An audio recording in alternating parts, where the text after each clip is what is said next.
जय श्री कृष्णा दोस्तों, राधे राधे। जैसा कि आज चैत्र मास की अमावस्या तिथि है, आज के दिन हम सभी भक्तजन पीपल पथवारी माता की कथा को सुनेंगे।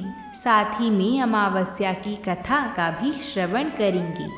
जो कोई भी आज के दिन पीपल माता को सींचता है और उनकी कथा को सुनता है, वह सभी सुखों को प्राप्त करता है, उसके सभी विघ्नों का नाश होता है। ये कथा बहुत ही पुण्यमयी है। आप सभी इस कथा को पूरा ज़रूर सुनिएगा। तो आइए कथा को शुरू करते हैं। एक बार एक नगर में एक साहूकार के 7 बेटे और 7 बहुएं थीं और उसकी एक बेटी भी थी। साहूकार के घर पर एक जोगी भिक्षा मांगने आया करते थे। जोगी को साहूकार की बहू भिक्षा देती थी तो वह ले लेता था, लेकिन जब बेटी देती थी तब वह भिक्षा नहीं लेता था और कहता था कि बेटी सुहागन तो है पर इसके बाद में दुहाग लिखा है। यह बात सुनकर बेटी को चिंता होने लगी और उसका शरीर कमजोर होने लगा। उसकी माँ ने पूछा कि बेटी, तुम इन दिनों इतनी कमजोर दिखाई देती हो।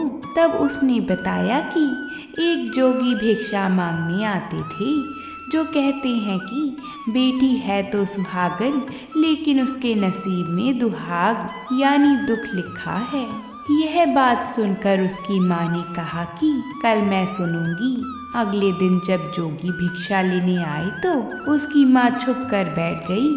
जब बेटी भिक्षा देने लगी तो जोगी ने वही बात फिर से बोली। इतनी बात सुनकर उसकी माँ बाहर निकल कर आई और वह बोली, एक तो हम तुम्हें भिक्षा देते हैं और तुम हो कि ऊपर से हमें गाली देते हो। तब जोगी बोला कि मैं गाली नहीं देता, जो सच है वही बोलता हूँ, जो इसके भाग्य में लिखा है वही कहता हूँ। माँ ने जोगी से कहा कि तुम्हें यह पता है कि इसके भाग्य में दुहाग लिखा है, तो यह भी बता दो कि यह कैसे दूर होगा। तब जोगी बोला कि 7 समुंदर पार एक सोना धोबिन रहती है जो सोमवती अमावस्या का व्रत करती है। अगर वह आकर अपना फल दे दे तो इसका निवारण हो सकता है, नहीं तो विवाह होते ही इसके पति को सांप डस लेगा। यह बात सुनकर माँ बहुत रोने लगी और सोना धोबिन की तलाश में जाने लगी। चलते चलते रास्ते में तेज धूप पड़ने लगी तो साहूकारनी एक पीपल के पेड़ के नीचे बैठ गई। उस पीपल के पेड़ में एक गरुड़ पक्षी का घोंसला था जिसमें गरुड़ का छोटा बच्चा था। साहूकारनी को घोंसले के पास एक सांप जाता दिखाई दिया तो उसने उस गरुड़ के बच्चे को बचाने के लिए उस सांप को मारकर डाल के नीचे रख दिया। जब गरुड़ और पंखनी आए तो घोंसले के पास खून देखकर क्रोधित हो उठे और साहूकारनी को चोंच मारने लगे। तब साहूकारनी बोली कि मैंने तो तुम्हारे बच्चे की जान बचाई है, यह सर्प तुम्हारे बच्चे को डसने वाला था तो मैंने इसे मारकर गिरा दिया।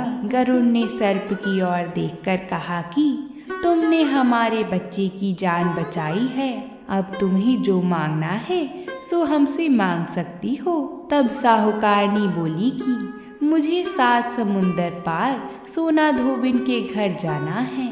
गरुड़ ने साहूकारनी को अपनी पीठ पर बिठाकर 7 समुंदर पार सोना धोबिन के घर छोड़ाया। वहां जाकर साहूकारनी ने सोचा कि सोना धोबिन को कैसे राजी किया जाए। सोना धोबिन के 7 बेटे बहू थे। उसकी 7 बहुएं काम को लेकर रोज लड़ाई करती थी और काम भी नहीं करती थी। रात को जब सब सो जाती तो साहूकारनी सोना धोबिन के घर पर जाती और घर का सारा काम कर देती। गायों को नहलाती, घर की साफ सफाई करती, रसोई का काम करती, चौका बर्तन करती, आटा पीसती, कपड़े धोती, पानी भरती और दिन होने से पहले चली जाती।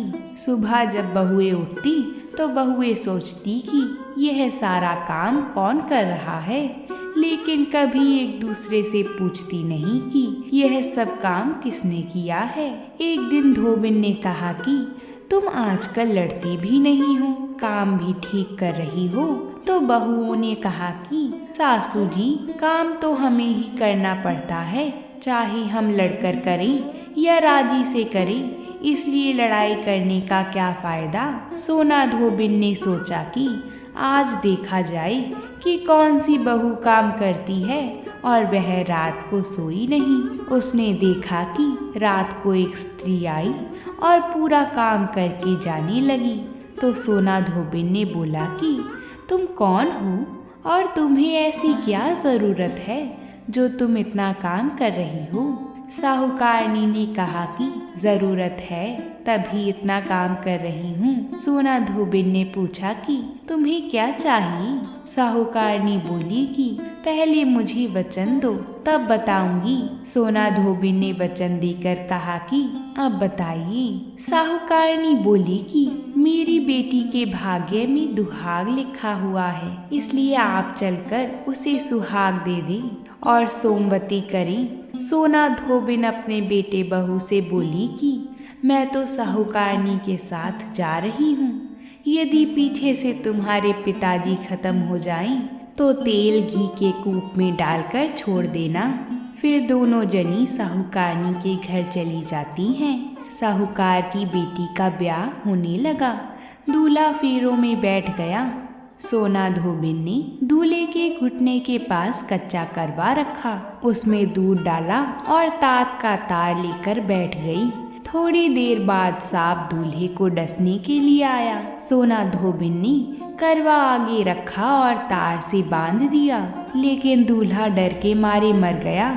तब सोना धोबिन ने टीके में से रोली निकाली, मांग से सिंदूर निकाला, आँखों में से काजल निकाला और मेहंदी निकालकर छोटी अंगुली से छींटे मारे और बोली कि आज दिन तक मैंने जितनी सोमवती अमावस्या करी उनका फल तो साहूकार की बेटी को लग जाए और आगे जो मैं सोमवती अमावस्या करूं वह मेरे बेटे को लगे। इतना कहते ही दूल्हा जीवित हो गया और सभी सोमवती की जय जय बोलने लगी। सोना धोबिन वापस जाने लगी। तब साहूकारनी बोली कि तुमने मेरे जमाई को नया जीवन दान दिया है, इसलिए कुछ भी मांग लो। वह बोली कि मुझे तो कुछ नहीं चाहिए, सिर्फ एक हांडी दे दो। वह हांडी लेकर चली जाती है। रास्ते में सोमवती आती है तो हांडी का 108 परिक्रमा लगाकर पीपल के पेड़ के नीचे गाड़कर घर आ जाती है। घर आकर देखती है तो उसका पति मरा हुआ तेल और घी के रूप में पड़ा है। तब वह टीका में से रोली निकालती है, मांग में से सिंदूर निकालती है, आँखों में से काजल निकालकर, नाखूनों में से मेहंदी निकालकर छोटी अंगुली से छींटे देती है और बोलती है, मैंने जो रास्ते में सोमवती अमावस्या की है उसका फल मेरे पति को लग जाए। इतना कहते ही उसका पति उठकर बैठ जाता है। तब घर में एक ज्योतिषी आई और बोली कि जजमान, सोमवती अमावस्या को मेरा क्या है तो दक्षिणा दो। सोना धोबिन बोली कि मुझे तो सोमवती अमावस्या रास्ते में आई थी। सोना धोबिन बोली कि मुझे तो सोमवती रास्ते में आई थी तो कुछ भी नहीं किया, जो कुछ भी किया वह सब पीपल के नीचे गाड़ दिया। ज्योतिषी ब्राह्मण ने जाकर खोद कर देखा तो 108 और 13 सोने के चक्कर मिले। ज्योतिषी ब्राह्मण सबको घर ले आया और बोला कि ऐसी फेरी की है और मुझे बोल दिया कि कुछ भी नहीं किया। सोना धोबिन बोली कि यह तो तुम्हारे भाग्य से ही हुआ है, इसलिए इसे तुम ही ले जाओ। ब्राह्मण बोला कि मेरी तो इसमें चौथी पाती है, बाकी आपका मन हो उसे दे देना। सारी नगरी में बोल दिया गया कि सब सोमवती अमावस्या का व्रत कीजिए। हे सोमवती अमावस, जैसा साहूकार की बेटी को सुहाग दिया वैसा सबको देना। सोमवती अमावस्या की कहानी कहने वाले को, सोमवती अमावस्या की कहानी सुनने वाले को, हुंकार भरने वाले को और अपने पूरे परिवार को देना। बोलिए भगवान शंकर की जय हो। अब सुनेंगे पीपल पतवारी की कहानी, जिसे आज के दिन सुनना बेहद ही शुभ माना जाता है। एक नगर में एक गुजरी थी। उसने अपनी बहू से कहा कि तू दूध दही बेच आ। तो वह दूध दही बेचने गई। कार्तिक का महीना था। वहाँ पर सब औरतें पीपल सींचने आती थीं। तो वह भी बैठ गई और औरतों से पूछने लगी कि तुम क्या कर रही हो। तो औरतें बोली कि हम तो पीपल की पतवारी सींच रही हैं। तो उसने पूछा, इससे क्या होता है। औरतों ने जवाब दिया कि इसके करने से अन्न धन मिलता है, वर्षों का बिछड़ा हुआ पति मिलता है। उस गुजरी ने कहा कि तुम तो पानी सींच रही हो, मैं दूध दही को सींचूंगी। उसकी सास रोज कहती कि तू दूध दही बेचकर पैसे ला कर दे। तो उसने कहा, जब कार्तिक का महीना पूरा हो जाएगा तब ला के दे दूंगी। और कार्तिक का महीना पूरा हो गया। पूनम के दिन बहू पीपल पतवारी के पास धरना लेकर बैठ गई। पीपल ने पूछा कि तू यहाँ क्यों बैठी है। उसने कहा, मेरी सास दूध दही का पैसा मांगेगी। तो पीपल ने कहा, मेरे पास पैसा नहीं है, यह पत्थर डंडे पान पत्ते पड़े हैं, वह ले जा और गुल्लक में रख देना। जब सास ने पूछा कि पैसे लाई है, तो बहू ने कहा, मैंने पैसे गुल्लक में रखे हैं। तब सास ने गुल्लक खोलकर देखी तो सास देखती रह गई कि उसमें हीरे मोती जगमगा रहे थे। पत्थर डंडे और पत्तों का धन हो गया था। सास बोली कि बहू, इतना पैसा कहाँ से लाई। तो बहू ने आकर देखा तो बहुत धन पड़ा था।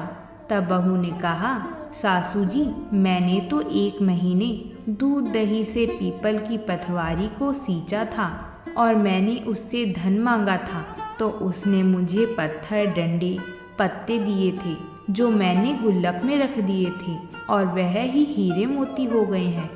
तब सासू जी ने कहा कि अब की बार मैं भी पतवारी सींचूंगी। सासू दूध दही तो बेच आती और हांडी धोकर पीपल पतवारी में रखाती और बहू से कहती कि तू मेरे पैसे मांग। तो बहू ने कहा कि कभी बहू भी सास से पैसे मांगती है क्या। तो सास बोली कि तू मेरे से पैसे मांग। तो बहू ने सास से दूध दही के पैसे मांगे। तो सासू जी पीपल पतवारी पर जाकर धरना देकर बैठ गईं।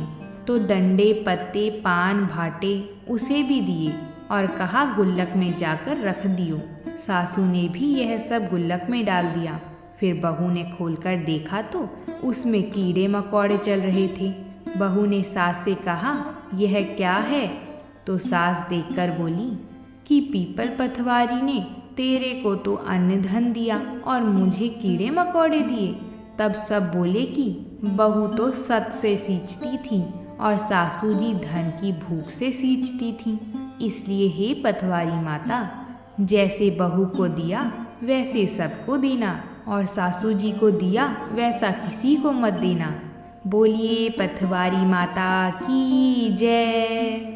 अगर आप सभी को ये कथा अच्छी लगी है तो वीडियो को लाइक ज़रूर करें। साथ ही में हमारे चैनल को भी सब्सक्राइब करें, जिससे ऐसी ही व्रतों से जुड़ी कथाएं आपको समय अनुसार मिलती रहें। बोलिए भगवान श्री हरि की जय हो।